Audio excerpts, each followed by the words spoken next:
সব সময় আল্লাহর কাছে এই দোয়াটা যেন আমরা করি, আল্লাহ কিয়ামতের দিন তুমি আমার হিসাব নিও না, আল্লাহ তুমি আমার বিচার বসিও না, আল্লাহ তুমি দয়া করে আমারে মাফ করে দিও। আল্লাহ যার বিচার করবেন ও জাহান্নামে যাবে, আর যার বিচার করবেন না সে জান্নাতে যাবে। আল্লাহ যদি বিচার করে আর পাই টু পাই হিসাব নেয়, নামাজ পড়লি না কেন, রোজা রাখলি না কেন, মিথ্যা বললি কেন, খাদ্যে ভেজাল দিলি কেন, মাছে ফরমালিন দিলি কেন, যৌতুক খাইলি কেন, ঘুষ খাইলি কেন, উল্টাপাল্টা করলি কেন, জিনা করলি কেন, একটার পর একটা প্রশ্ন বানে যদি সেই ভয়ঙ্কর দিনে আল্লাহ আমাদেরকে জর্জরিত করে, আমাদের কোন উত্তর আছে? সেদিন আমাদের বাঁচার কোন উপায় আছে?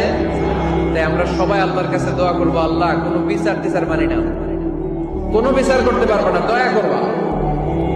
কথা কয় না? वीडियो अच्छा लगे तो लाइक कर दो এবার और আওয়াজ করে चैनल को বলেন, বিচার सब्सक्राइब চান कर না दो। দয়া চান?